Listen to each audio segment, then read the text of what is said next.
I was somewhere in the 30s, man. And that's when the second plane hit. And that's Mhm. when changed my life, man. I fell to the ground. It's the hardest hit. Like, I don't know what it is to get hit by a NFL player or linebacker, but it was just felt so hard. And we're all on the ground. I don't know how many long, a minute or two, and then the sprinklers are going off, the lights are turning on and off. Huge mayhem. The building's literally crackling, making a crackling sound like a branch. Welcome to the How Soccer Explains Leadership podcast, where we explore leadership principles through the lens of the beautiful game.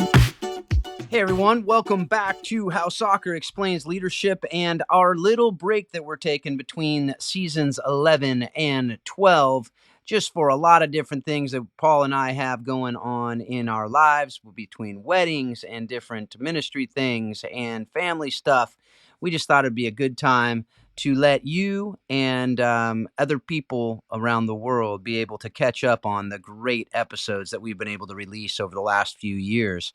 We're helping you out a little bit in that by giving you a few of our favorite episodes over the years. Today is no different. That we have this interview we're sharing with you that we did with David Ricca. It was back right toward the beginning. It was right at episode 65 or so.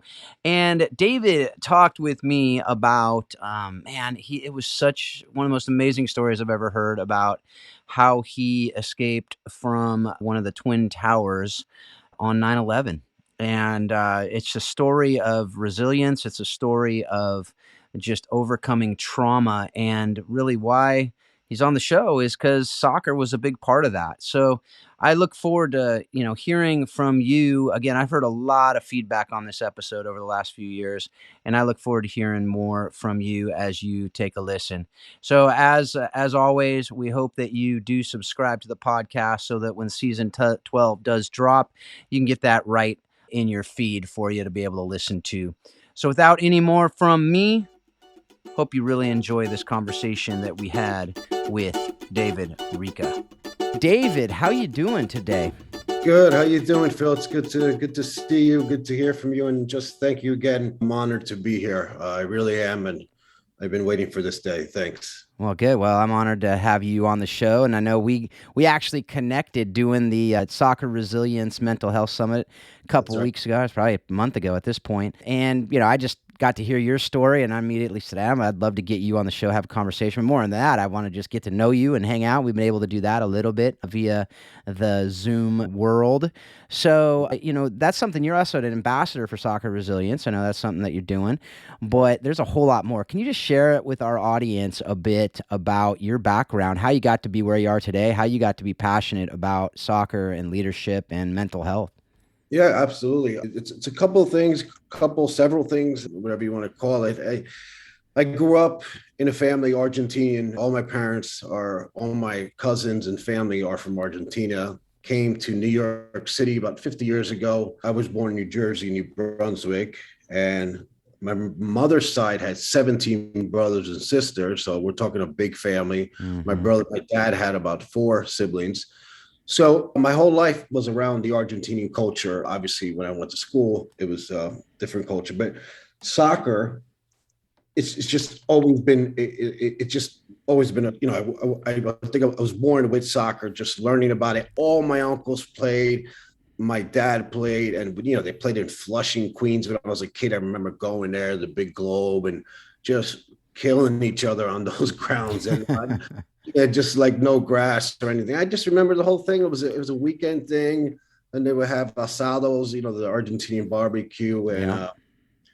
that's how I came in. And I played soccer my whole life since I was 4. Ended up getting hurt around the year 2001, which I'll share. It was a big month that month, and worked at Morgan Stanley Smith Barney as in the Latin American Wealth Management Division because I speak fluent in Spanish. So it's helped me to reach out to Latin American companies or individuals to help them with their financial goals. And I did that for Morgan Stanley for about 6 years. And I've always been in soccer, always been part of a group where as a consultant where we did all the international games that came to the States, like Brazil, Mexico, all those teams that were coming at one point for friendlies. We were in charge of all that and logistics. And that's when I really knew soccer, that instead of playing or coaching, that there's literally like a business behind all this, all this soccer, youth, from adults, from professional. It's a business behind there. And I really wanted to learn so much. And I volunteered with these guys and just learned and just to stop there. But then I started Just Live Soccer. And there's so much that went into it. And just working at CBS and all this, working at Morgan Stanley, CBS, huge companies. And I was always out there outreaching and talking to individuals. So I said, why don't I do this with soccer? But I said, and I'm a 9/11 survivor, which we'll get into this in 2001. So I started Just Live Soccer because I wanted to give back somehow. So I didn't know how to give back with just Live Soccer. So what I did is I formed tournaments, and most of the proceeds went to a soccer charity. So that's how I brought the charity and the giving back, utilizing soccer. So that's a little bit about me. We can get into 9/11. I just want to, see what you think. Yeah. Yeah, absolutely. No, for sure. That's good. That's a good start. It's funny. I actually worked for a law firm back in 2002 where my main client was Smith Barney. So we represented and Jack Grubman and the WorldCom stock options and all that good stuff. So that was back in the day, kind of brought back some memories that, it's talk about trauma. There might be some there for me, but I'm not going to lie. But no, you actually got to work with the World Cup in 2010 as well. You've been, as you said, the kind of the business side of soccer, doing media, doing different things there, which is obviously pretty cool. Anything having to do with the World Cup is great. But I know one of the things, and you talked about this a bit with the mental health summit. But you talked about being a 9/11 survivor. I do want you to go into that, and I really want you to talk. This is actually where my two worlds collide, being part of the orphan care and the orphan and vulnerable children around the world, and so much of it is trauma-informed care. And what I talk with a lot of people is soccer is one of the most, it's probably the most spoken language in the world, right? But it's also a tool we can use in the context of trauma and in the context of helping people overcome and helping people to be able to really continue to live with these issues that we have. So can you speak to that as far as, the story, first of all, and then how you have used soccer and how you use this game that we love to be able to help you work through a lot of these things that come with a traumatic event like that? So totally. So yes, I was picked to go to the 2010 South African the World Cup. I worked in Cape Town. I was there for 2 months, part of the marketing and media department. I basically just said a prayer and I said, all right, here's the application. Thousands and thousands of applications were there. And I told them my story of the 9/11, why I want to do this. And this is I ended up going there by myself on a journey that would change my life pretty much. And I didn't know about orphanages. I didn't know about kids being homeless. And I grew up in Patterson, but I never saw Patterson, New Jersey, which is, an urban area. And I never saw kids being homeless. And I saw that in South Africa. And right there, a little alarm in my brain said, well, you have to, you got to try to do something. I can't believe there's kids sleeping literally on the streets and asking for a couple of dollars. And I had soccer balls at the World Cup that I bought from here, like a whole bunch. And I gave them a few bucks. But then, man, when I gave them that soccer ball, they put it on and they started playing. And just to see their faces on these kids, I said, all right, this is what I'm going to do. I'm going to give back, utilizing the game of soccer for anyone in the world, but mostly for that group that really has issues. And once they step on the field, those issues might be gone for a little bit, but at least we gave them the opportunity to play and forget about what's going on at home, forget about what the economy and everything. So that's where 2010 Just Live Soccer started. After it started during when I was on my way to the World Cup there. And how I utilize it from then till now is just partnering up with groups like Soccer Resilience, which are doing the exact helping mental group. And that's where I'm at. And I'll tell you the 9/11. And then just bear with me. I sometimes I go off the radar. I speak from my heart. So it goes a little bit. I love Yeah. it. I love it. Yeah. Yeah, so that's how Just Live Soccer happened, just to help people some way in soccer. How it helped me. So how it helped me, it kept me out of trouble when I was a kid. It taught me so many things about life. My family, we always spoke about soccer at the dinner table, whatever. It just taught me so much teamwork, everything that really is the soccer component when you're on that field and off the field. And when I worked for Morgan Stanley, 2001, I started there in 2000 after my soccer career was kind of over. I played a lot of semi-pro teams, and back then there wasn't like UPSL and so many opportunities for us. So we would go from team to team and collect a few dollars there and get practice and gas money. But that's the way it was, you know. And I was loving life. And I also worked at Morgan Stanley. I didn't know anything about stocks and bonds or any of that at all. My parents didn't know either, so I wasn't taught that. So I was at a bar mitzvah one time, and somebody that I know for a while, that I'd seen him at a couple of bar mitzvahs, his name is Greg Amira. His name will come up later on during this. He said, hey, you know, because I was working for a small firm, but I didn't know anything about it. I wasn't taught anything. So he said, hey, why don't you come and work at Morgan Stanley in the 73rd floor? I said, wow, really? So long story short, he was a vice president there, but I still had to go through all the protocols. And we went to 7 interviews to get into their comprehensive training program. It was 3 months of not doing anything, but just learning. They had this training facility on the 68th floor. It looked like a trading floor in the New York Stock Exchange, just bizarre. And from like 8 a.m. to 7 p.m., Monday through Friday. So that's where I became a financial advisor to the wealth management division. And I was the first one always there, first one there, last one to leave type attitude, reading as much as I can, learning from other vice president there, and just not being shy and going to them, hey, I'm new at this. So September 11th, 2001 was just like any other day. I got there 6:45 or something like that. It would always be early. I always share my breakfast that I got that early morning is because I used to have to take 2 elevators to the 73rd floor. It will be the first one. It stops at 44th floor. From there, you switch, you go to the 73rd.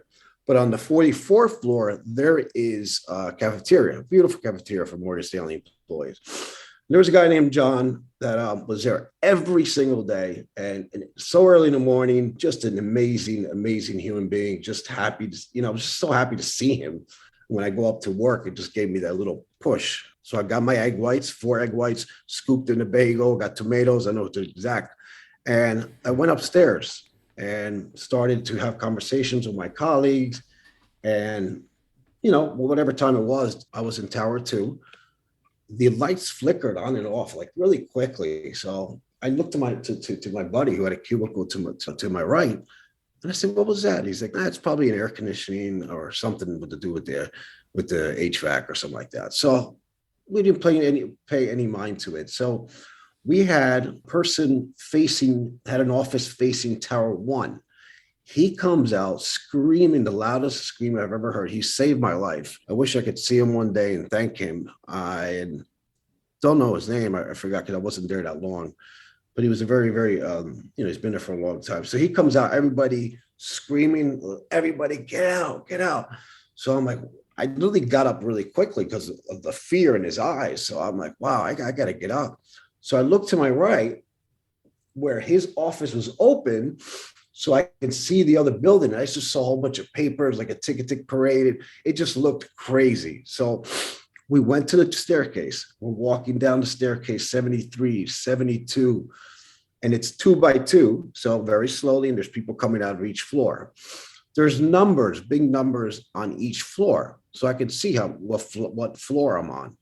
And then we all thought it was an accident. Back then, there were so many planes that would be chartered. And Phil, I'll tell you, we just thought it was an accident. People were joking around. Hey, we're going to get back upstairs, listen to the earnings for whatever stock it was back then. And yeah, I was somewhere in the 30s, man. And that's when the second plane hit. And that's when changed my life, man. I fell to the ground. It's the hardest hit. Like, I don't know what it is to get hit by a NFL player or linebacker, but it was just felt so hard, something to that point where that something that hit us so hard it can literally sweep me off my feet and fall to the ground, like literally on my shoulder, which killed me. And we're all on the ground. I don't know how many long, a minute or two, and then the sprinklers are going off, the lights are turning on and off. Huge mayhem. The building's literally crackling, making a crackling sound like a branch. And I'm literally looking at the walls, and the walls are literally moving and making that crackling sound. Literally, these walls were moving. And I said, oh my, this thing is going to tip over. Not the way I'm saying it now, like with tears and just screaming. Yeah. And I was with this woman who hurt her ankle. Never saw her again in my life. But I put her arm on my shoulders, and we walked down together because she couldn't walk. So she was kind of leaning on me, and her and I, and we had some friends there as well. And we walked step by step, and we made it out. And as soon as I got to the bottom, that's where the mall was at that time. And there was a plaza between the first tower and the 2 tower with the spear where you go out there and get lunch. And I've been there probably every day in the spring or summer. And right there is when I saw the horrific things, parts of things that, it's just so graphic to say, parts of planes, little fires all over the place. They look like little fire pits all over the place in a huge plaza. And I look, I'm like, wow, what just happened here? So literally I run and inside the mall, because at this time there was room, and I started hearing these loud noises, bang. I mean, it's incomprehensible of how loud this noise was. And they already set something up, the cops, firemen, a control station inside somewhere there. And I said, what is that noise? And he looks at me kind of weird. And he literally told me those were people jumping. That's what the noise was. And that loud noise, the loud noise of the plane hitting, it was just absolutely, it just can't put it into words what that noise. So we finally get out. We're across the street. I meet my friend Brad, who was like my buddy at work. Like, you have a best friend at work you can count on. He was my best friend there. And he looks at me, he's a real tall guy. And he's like, man, I think we just got terrorized or bombed or whatever. That quick sentence or whatever it was. As soon as he finished his sentence, my tower started coming down. We're right there. We're right across the street. And all we hear, and my tower is coming down. And for a split second, we just started running. Mm-hmm. We jumped into a store. I don't remember what the store was to this day, a jewelry store. It was something. And we jumped in and they closed the doors and we just see like that cloud of debris just go right past us. And we still got some on, some dust and all that on our clothes and everything. And it was just so crazy. Like then we got out of there finally when things settled down a little bit, when we could finally walk. We were walking towards the Brooklyn Bridge. And I'll tell you, Phil, I was going to jump into the East River because I thought they were going to bomb the Brooklyn Bridge. I was like shaking, like, what do I do? It was like a Die Hard movie. There was cops. I'd never seen an FBI jacket, the ones you see in the movie with FBI. Never seen those in real life, and they were all over the place. Black SUVs, everything. It was just unbelievable.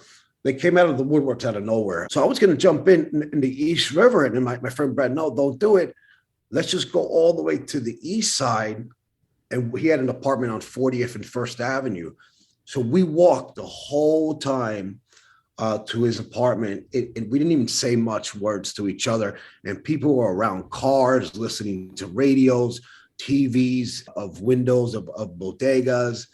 And while this is all happening, I'm trying to get a phone to call my mom and my dad and my stepdad and my dad and family in New Jersey. But the phones weren't working to call out. So I could not call them and say, hey, I'm okay. for now. And I didn't get in touch with him until like about 8:30 at night. Wow. When I found my friend Brad and his wife now, they found, because I wanted to go home. I could stay there if I wanted to, but I wanted to get home because it's, like my family. And then, they think it's not a good outcome is going to come out of this, for me. So I found a train from Penn Station, one train, the last one, to go into Bloomfield, New Jersey. My family lived in Clifton. So that's when I actually called them. I went in there with the debris. The people were so nice. They were helping me put water in my eyes and all that stuff inside the train. And there was a phone there, and I called collect. And my brother answered the phone. He goes, "Man, Dave, your voice never sounded so beautiful, man." My brother's just a hard dude. And for him to say that, I said, "Just tell Mom, tell Dad that I'm okay. I'm actually in Bloomfield. Can you guys pick me up?" And they were all there. And, that's how they found out that I was okay. And, that's just the beginning of a disaster waiting to come with the PTSD and everything. So that's my story with 9/11. And then after that, there's another one with the PTSD, but I just wanted to share that with you. Yeah. And I would just like to continue. Sure, it's no problem. With that PTSD conversation, as much as you want to share. Yeah. And then weave in, obviously with the show, we really want to help people understand how, you've used the game, but also just other tools that you were able to use, because, this podcast isn't just about soccer, right? This is about leading people, and we're going to have people who've gone through traumatic experiences and from hard places in different ways. And so I just love to help people, to give them tools to be able to help them to help those who they're being able to impact in their lives. Absolutely. And that's why I was honored, Phil, when you asked me to come on this, because, you're doing something about it. And I truly, truly appreciate you as a person, your podcast, and, you're really touching a lot of people. So I'm blessed that I'm here with you. So I just wanted to say that. I appreciate it. Yeah, I'll tell you, what happens with the big companies or whatever, finance is very important. Obviously, people's money was there. So I had to go to work. It happened that Tuesday. I had to go to work on Thursday. Gosh. If not, I would have lost my job. Due to the reason is there was no more room, and that was my career. So I went Thursday. We were on the 22nd floor of 2 Penn Plaza, which is right on top of Madison Square Garden. So I'm still on the 22nd floor, still freaking out, noises. I drove into the city from New Jersey. It was just really bad. The PTSD hit me hard.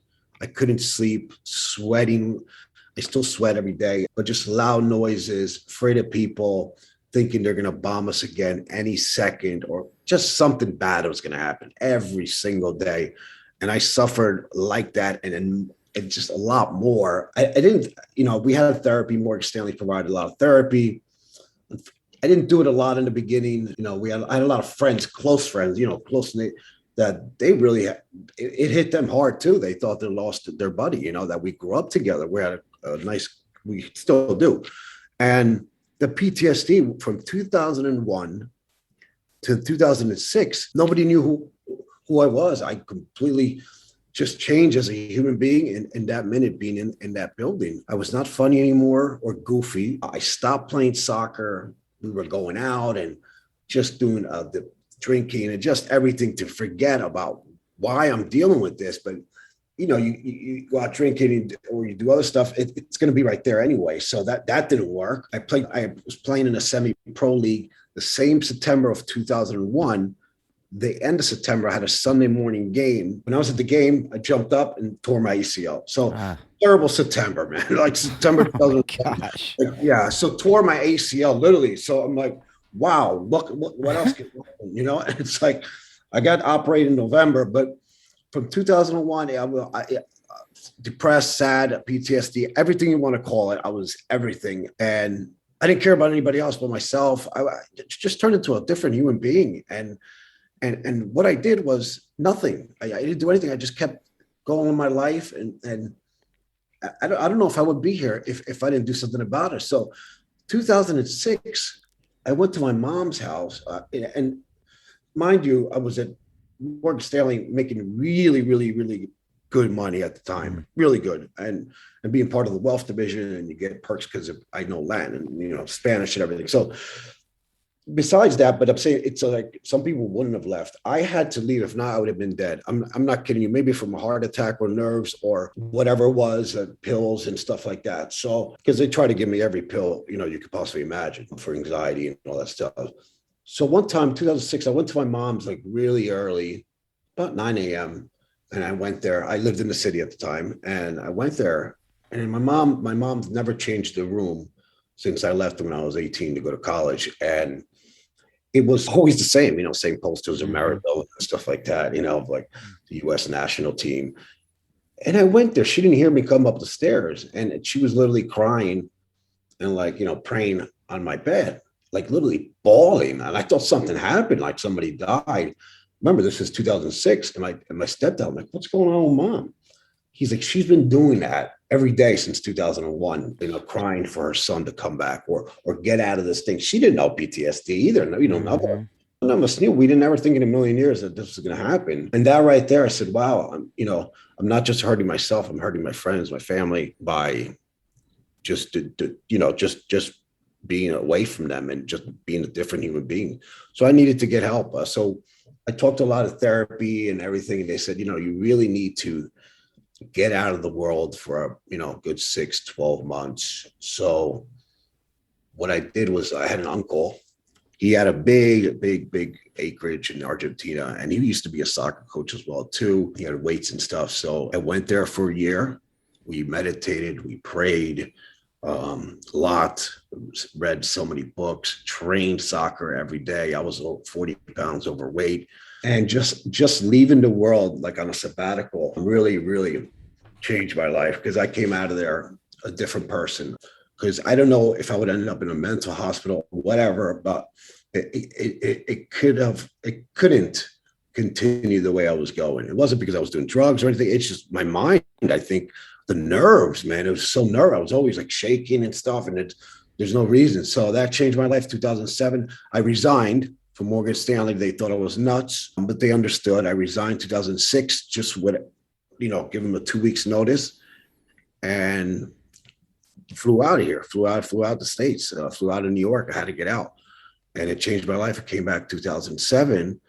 And from there is when I went back to school, studied psychology, wanted really to know what happened with me. And to this day, that changed my life, but there's still things that I deal with every day in terms of thinking about what happened. But now I accept it. This is who I am. This is what happened to me. So I'm just going to accept it. And I have a way to deal with whatever comes my way. So that's there's a lot more, but I want to leave it at that. If you want to say something. Yeah. Well, what would you recommend for, obviously it's different. Everyone's story, everyone's journey is different. Correct. But you talked about, I accept it. I know, you face it basically, and you own it effectively. But when someone's dealing with, whether it's anxiety, now during COVID, correct, more than ever in my life, at least, I'm seeing anxiety, panic attacks on the rise like we've never seen before, right? Suicide rate jumping over the last, 24 months. These stats are unbelievable, right? But so much of it is, a lot of it's fear of the unknown, right? Correct. A lot, and what's going to happen. But there's other tools that people can use. And can you share some, that you've used that's worked for you? And you've talked a little bit about them, but can you just go kind of just share specifics about what people can do that's worked for you that might help someone out there who's going through something similar? Right. Well, first things, I went to the love of soccer, which has been my whole thing. I went back to that.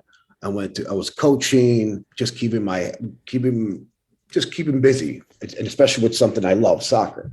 But the key is, in the beginning, I didn't get help. It's okay to ask for help. I thought I was too macho, whatever. And thank God it's changed a little bit now, but with the suicide rates, but there's so much help out there. Like you could just go on to a meeting online. You know what I mean? There's so many apps and everything. Some are free. You don't have to pay for them. And it's, you can even be anonymous and just share. You know, I'm on all these private groups on Facebook and Reddit, and you literally just share, and then you'll have all these people coming back, and they don't even know who you are if you don't want to, if you don't want to say who you are. So there is help out there, and find something that you love so much and really focus on that, and talk to people. Like, don't be afraid to talk. I was afraid to talk. I didn't talk to anybody, Phil. We wouldn't be here right now. And just talking to you makes me feel better. Talking about it right this minute, right this second, has just changed my day. To be honest with you, I had a pretty tired day. I didn't sleep well last night. I woke up breathing heavy and all that stuff. And that's just kind of normal. I accepted it. But you have a groggy day the next day. But now talking about it right this second has just lifted up my enthusiasm as I always am. And just talking to you, somebody that can listen, they're not out there for just to listen and say, hey, who cares? So find somebody that you can talk to without telling you what to do. You need somebody to listen to you and say, hey man, I'm having a hard time. This is crazy. This is what I'm feeling. And you can find that anywhere now. I'm so blessed that you can find it anywhere. People complain, well, psychotherapy is so expensive. Well, there's free ones now. It's free. I'm blessed that the World Trade Center Health Services has been so good to me. I'm part of the Survivors Network. I have free therapy for life, but even besides that, I go on to other groups. I talk to therapists. I talk to, podcasts like yours, and I continue to do soccer. And now with Soccer Resilience and Just Live Soccer, I give back to the worst day of my entire life. I turned it into a positive. In the beginning, I didn't do that. I just said, hey, who cares? I almost died. We were listening to my friends. We were all messed up in the head because of what happened.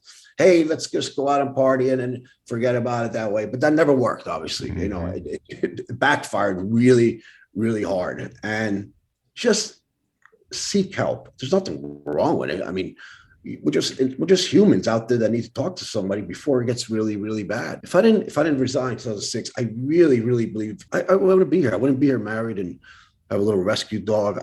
It wasn't me. So now I am, and just ask for help, man. Please, it's out there. You can't say it's not. It is out there. There's apps, there's groups, especially Zoom now with everything virtual, and we could do it, man. And talk to me if you want to. Call me. I mean, we'll let it out, man. We'll let it out and tell me what you're feeling. You want to beat the crap out of somebody, whatever it is. Let's talk about it. What's the reason? What is that going to accomplish? Every time I get upset when I wake up, or I think of bad things, and it affects me for like a minute or two. I'm like, wait a minute. I put my feet down. I'm safe wherever I am. And I say, okay, I'm here. So that's just a thought in my mind that's going to go away the next minute. And that's one of the things I use. I plant my feet down. Well, my feet are always down, but I like put my hands on my knees and say, okay, my feet are on the ground. I'm okay. I'm not going to die at this moment. That the plane's not coming to hit me wherever I am. I could be home. I could be in office or whatever. So please, there's so many, many different therapies that would be right for you and your individual circumstance, that I promise you it will work. But please just ask. As they say, ask and you shall receive. So please do that. Please. I think that's so helpful. I mean, even just talking to my kids, talking to other people's kids, the kids that I coach, and just hearing about how anxious they are. And it always, I don't know why it surprises me so much, but boy, to hear about what they're ashamed of these thoughts that they have of, they're irrational. Yes, they're not logical, but they're real thoughts, right? And they're real issues, and they're real things that if you just keep them in, it's going to eat you from the inside out, right? And so what you just said, I think that hopefully that will help people hearing stories, hearing people talk about stories, hopefully will free people up to say, oh, I'm not alone. I'm not. And so the more people talk about it, the more, and it's not just to get a bunch of people talking about and making stuff up so they feel like they're part of the group. That's not what Right, we're talking right. about. No, There's right. real, I've been fortunate enough to never, at least in my adult years, never really deal with anxiety. But when I was a kid, I had, lots of thoughts, and fortunately, I shared everything because I just talked a lot.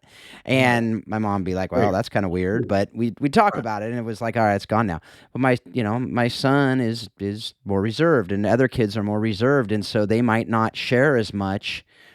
And so I just want to encourage you folks to share, to share with your Please. parents, share with your Yeah. friends, share with people and people you trust, right? Right. To find people that you know and trust that will protect the information and not use it against you too, right? Because that could obviously cause other issues. And so I'm super encouraged by this. I know it's just something that I get excited to see how, God just works in people when we open ourselves to it, right? Because we can close ourselves off to everybody and everything. But I just look at it, and with you and with people, like yourself who have really escaped something that did take so many people, and it's so hard. But I look at it and go, Psalm 139 talks about God numbers our days, right? God knows the number of our days, knows the number of hairs on our head. And I look at it and go, He's got a purpose for you. He's got a why. What? So with you, what do you see that? I mean, you look back and you go, okay, from 2001, 2006, it was just this blur and you weren't Correct. really living. You Sorry, come out of that, you come and you use soccer, you use other things, and you're able to share. Now, what would you say in 2022, as we're talking here, what is your personal why? Why do you think God has you here and spared you in 2001 to be able to now help people and encourage people? But what is your why and life purpose at this point, and how does that play out in your life? Great question. Yeah, my why is to utilize my God-given gift, which is to not be shy, not be shy. I don't mind being uncomfortable in situations. So that right there gives me, I guess, a little talent to, be free. I guess an extrovert, whatever you want to call it, but to utilize soccer resilience, just live soccer, to help kids, help parents. And my why is literally, I wake up in the morning, what am I going to do today to help someone, even if it's by giving them a thumbs up on Facebook or just saying something, because everybody's going through something. And my why since 2006 has been to help individuals that are going through mental health issues. And I use soccer because that's what I know. But there's so many other things that I do. I volunteer. I put a lot of stuff on Facebook that are, or other social media that are encouraging. And that is my why every day. I wake up. What am I going to do today? Why I'm going to do it? I'm going to do it because I wouldn't be here if I didn't do something about it. So let's get out there. The world now, you can touch anyone because of this social media and podcasts. And so that's my why. I want to just continue to give, because, just the stories of kids these days, like your son, to just keep it reserved in there. And I've done that, and I blew up 2006. Like, it was just a disaster. It's a bomb, So just to keep it, hold it in there is really bad. And I do it sometimes too now. If I'm fighting my wife or whatever it is, I hold it in for weeks, and then we get into an argument and it just blows up because I never told about it. But I've learned, even as a husband, to talk to your wife and say, hey, that's soccer. That's how, teamwork. We talk about things like, she's my teamwork. I need to trust her. She's my teammate. And my goal is to be a good husband. Hopefully down the road, we're praying about it for kids, and just continue doing what I'm doing and meeting individuals like yourself. Every day I try to meet somebody new like yourself that's going to make an impact in my life. I mean, you have already. I mean, just putting me on the show, and your amazing leadership and just everything about you is what I would like to have a relationship with. So yeah, that's my why. That's encouraging. Thank you for those words. And I know one of the other things that you're doing, and I know it's a big part of what you're doing lately, is working with the grassroots initiatives for youth soccer in New Jersey. Can you talk a little bit about that, some of those initiatives, and how you're working with the youth? Yeah. So I grew up playing ODP, everything in New Jersey. So soccer in New Jersey, soccer was always there for me. But I just one day, it was a Sunday, like 2 years ago, I called, I sent an email to the executive director and say, hey, listen, my specialty is marketing or outreach. And if you ever need any help, let me know. So we got on the phone. I started volunteering for them. And then we get this grant from US Soccer, which is mainly to be used to help underserved or just any clubs or any programs that need a little help, either by resources, education, or maybe some funds. And man, I was like, this is exactly what I want to do in my life and with soccer and be part of a governing body where I can learn. So, I'm blessed that I'm doing this because I meet people every single day, if it's either through this or go to meet them at their fields and see all their needs and, just see these coaches that put everything into it. And they sometimes get so disappointed because even though they put everything into it, nothing really changes. That's just the way life is. It's not like, roses and stuff. So I help them here. We're the governing body. I am here to help you. I'm the guy that's out there, the spokesperson for New Jersey Youth Soccer, and talking to anyone that how we can help with all our resources and everything. And it's just been phenomenal. Absolutely. I am absolutely blessed to be doing this. I met some amazing human beings and listening to stories and sharing mine. And immediately, you click because of soccer, but now I'm utilizing soccer again, but now with New Jersey Youth Soccer, which has opened up the doors to thousands of kids, thousands. And yeah, it's every day. And that's what I'm doing for them. And I do a lot of other stuff with them too, but that is like my main title, project consultant for the Innovate to Grow grant. We're trying to, make New Jersey the grassroots king of the United States, but then utilize that with other states as well too. So we're all connected through US Soccer. So that's what we're doing. So, yep. Been doing it almost a year and a half now. Just love it. Yeah. That's awesome. Yep. I just love the power of soccer. I mean, it's not only played everywhere, but it's used. I mean, you've seen it with Just Live Soccer and with your travels. You throw a ball on the field and it breaks down every barrier, right? It breaks down the walls. It breaks down all the different demographics, all these different debates and the hatred and you see it in the game where they're kneeling and everything else to say we're saying no to racism. But the reality is that I've seen around the world, for the most part, there will be racist people. Right. But when you get on that field, just let's play the game. Yeah, dude. Right. It's the amazing thing in the world. Yeah. It's amazing. Yeah. Unreal. Class differences, race differences, religion differences, all these different things. We just say, let's play. Yeah. And everyone can kick a ball, right? Like, I mean, some people that are uncoordinated, some people this, but you can still get out there and laugh and run and just have a good time. And I think through that, when we're intentional, we can do so much. We can teach so many lessons. Why we do this show, obviously, but it's also why I'm working with different orphanages, different people around the world to say, how can we use this tool to be able to build trust, to be able to build relationships, to be able to build into communities and to help these kids who don't have family, to these kids who don't have the things that they need. How can we get them those things in the best way so that everyone can flourish, right? How can we create these environments, which is what you're doing in New Jersey and what we're trying to do and we're going to do around the world? How can we create these environments that allow everyone in them to flourish, right? As I say, bring a little shalom to the communities around us. What does that look like? And so I just love hearing just, your heart, how you're taking, and just saying, all right, we got this. Let's work together to see how we can help these kids not just be good soccer players, because that's the reality. Most of these kids won't play in college. Most of these kids won't go on to play. Most of these kids probably won't even play when they're 15, 16. But they can learn lessons they can use the rest of their life if we see that as the priority and not making little messies, to get back to your Argentinian roots, out there, because that's unrealistic, and it's going to burn kids out, and it's going to freak kids out, and it's going to cause more anxiety for kids because they're going to put these expectations on themselves.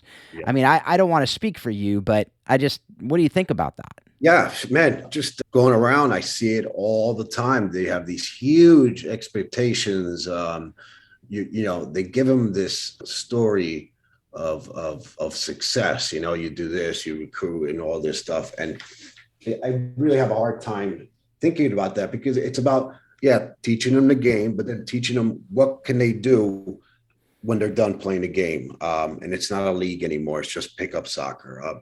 Because we have a huge issue where there's a stoppage. Like when the kid turns 13 or 14, he either plays in high school or club, or he doesn't play. So pretty much that stops them from playing soccer. So we need to teach these kids fundamentals about life and disappointments and failure, not just go, kick the ball.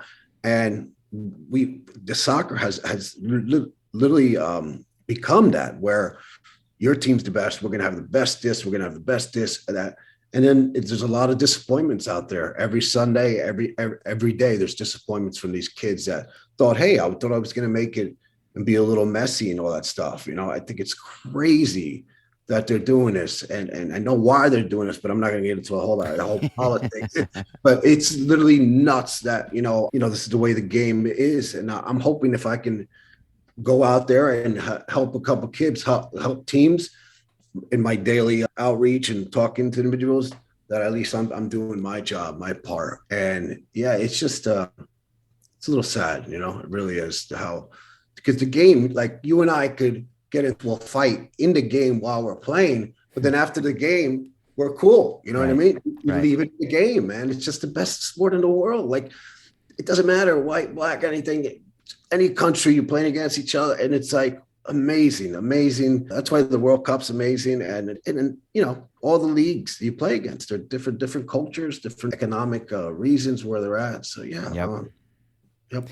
Yeah, when I lived in Honduras, I was just, as you're talking about that, I'm just remembering, I lived there for about 7 weeks, and I got to play with a team over the summer, and immediately, boom, I'm buddies with these guys, right? Like we're hanging out. Now I will tell you, I'm sure there were all kinds of slurs being yelled at me as the only white dude out there on the field. I know that there were. I know that they were speaking in Spanish. I knew enough Spanish to know that they weren't saying "good job, go Phil." But it was fun, and it was so great. But because the guys on my team, even the guys like you said on the other team, after the game, it was done. Right, they're in the game. It's the juice of competition. But it was a blast, and to be able to, because those are guys I never would have.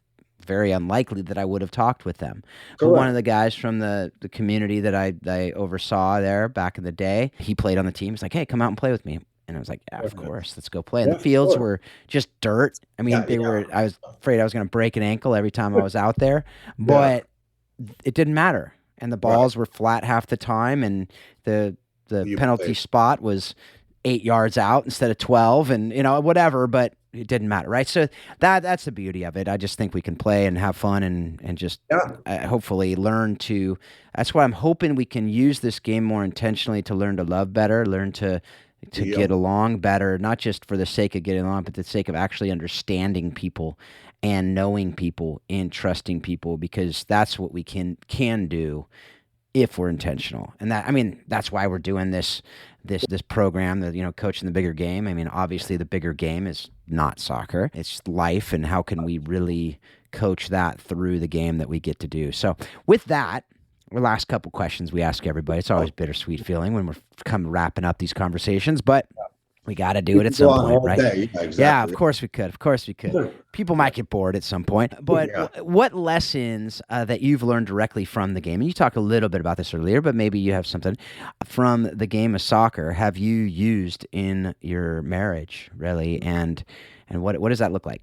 Yeah. So after 2006, when I played before the 9/11, I didn't think about, just thought about soccer, winning, and we had a great coach. We won the states in high school, and the coach was amazing. I always thought, we always thought he was a mean guy, but now I look back, it's like, wow, he was really teaching us life lessons, like don't be late, be there on time, don't go out late, make sure you stick to the diets that he's telling, just follow directions and of what your superior is telling you. That's one thing.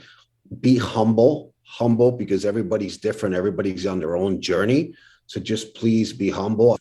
I've learned that from the soccer game. Teamwork, everybody's different. Everybody has their own position where they have their job to do. And then when I'm in a teamwork environment for work or soccer resilience, we each have our own little, like our own skills to bring to the table. And all of that I've learned, and it's helped me out in my marriage. It's helped me out in career wise, and just being an everyday person of how to soccer helped me with literally everything.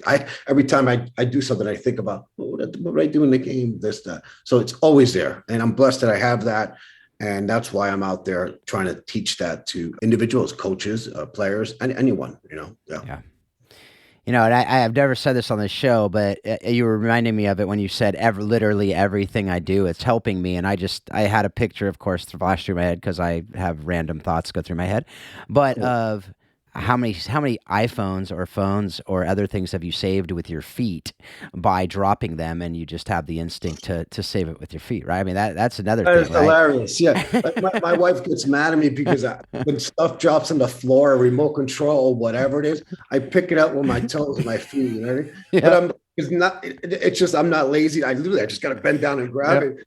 But it takes so much longer. But to me, it's like a little competition. She's like, pick it up. What are you doing? So I'm like, wait, I almost got it. So yeah, dude, I've been doing that forever. It's just great. You brought that up. That's hilarious. I just did that yesterday. And she's like, get it up, pick it up. So I said, hold on, I almost got it. And you get it between the toes, you bring it up, and then you got it. All right, That's exactly right. That's exactly right. For sure. I mean, why wouldn't you do that? I mean, so now you can tell her that you did it because you needed to talk about it on the podcast. I mean, this is, it's important. You gotta be able to have these conversations. She's learned a lot too from the game, just by being with me. We've been together 8 years, and she had no idea about soccer, but then she started to really realize the passion and everything that goes with it. And she came with me to a couple regional tournaments that I was representing the state of New Jersey, and she was just amazed of the passion, the fans, and everything. And she's learning little by little. Yeah. So. Yeah. No, that's great. That's great. Love it. Love it. All right. So last question. What have you read, listened to, or watched that has most impacted your thinking on how soccer explains life and leadership? Oh, wow. Okay. I read a lot. I read books, but I read a lot of blogs, soccer and business leadership. I continue to read that because it keeps changing. I had a hard time saying no to people. That was like my really bad weakness just recently. And now I learned to say no. Things that's going to take my time, or thing I really don't have time. And I've read that some book or something. It was about soccer. And then they came back and said, saying no is really hard. And I learned that was one of the most important lessons I learned in the last year or two. And, I watch documentaries of just everybody you can watch. And I just watch everything educational. And I continue every day to try to educate myself with people around me, because if you're with smarter people than you'll learn. And that's coming back to soccer, because my brother's 7 years older. And I used to play with him and all my cousins that are 7 years older too. And what does that do? It gives you the you need to be strong. They put you on the floor, and it's just the people I was around made me a better player. And it's the same thing in life. The people that you're around, you want them to make you a better person, and make sure you find those friends that are making you a better person and not bringing you down or not making fun of you. Yeah. Make fun of each other as friends, but nothing that's going to bring you down. You want somebody that's going to pick you up and challenge you. And that's my thing. Yep. Yeah, absolutely. I actually just was on a different podcast. If you guys want to check it out, it was The Bear and the Ball. It's the Cal South podcast, but Nick Webster was interviewing me. And we talked about this very thing, was the idea of, if you are a leader and you're the smartest person in the room, and the smartest person in your leadership, you're probably not a great leader. You need to surround yourself with people smarter, better, in different areas where you're not as good.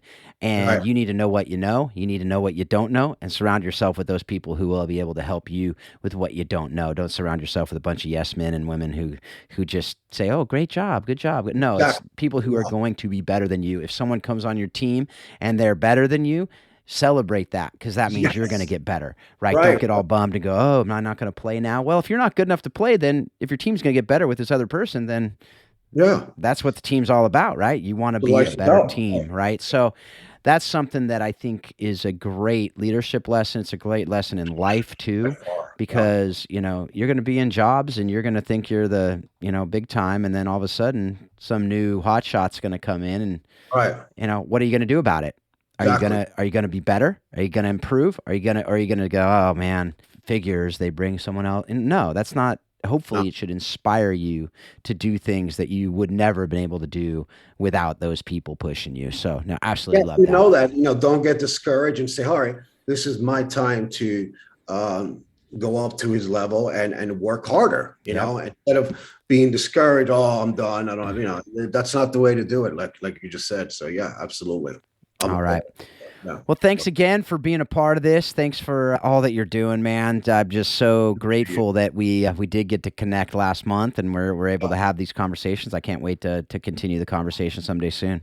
Absolutely, my brother. Can't wait to, after all this COVID or whatever, get together for a nice dinner or something. Yeah, we'll make it happen. That'd be great. That'd be great. All right, folks. Well, thanks again for being a part of this. Thank you for taking the time just to listen, and I hope that you're learning right along with me, from David, all these other people. If you haven't gone back and listened to the other episodes, I encourage you to do so. We just did the recap from 2021 with about 20 or so different clips. That's a good little sampler platter if you haven't already listened to a lot of it, or even just as a reminder of these great episodes that we've been able to have. So I just want to, again, thank you. I want to remind you about the Coaching the Bigger Game program. We'll have that in the show notes, the Warrior Way program, as well as the Facebook group that you can be a part of. So thanks again. But as always, as we sign off, I just hope and pray that you are taking everything that you're learning from this show and you're using it to be a better leader, a better spouse, a better parent, a better friend. And you're also reminding yourself continually that soccer really does explain life and leadership. Thanks a lot. Have a great week.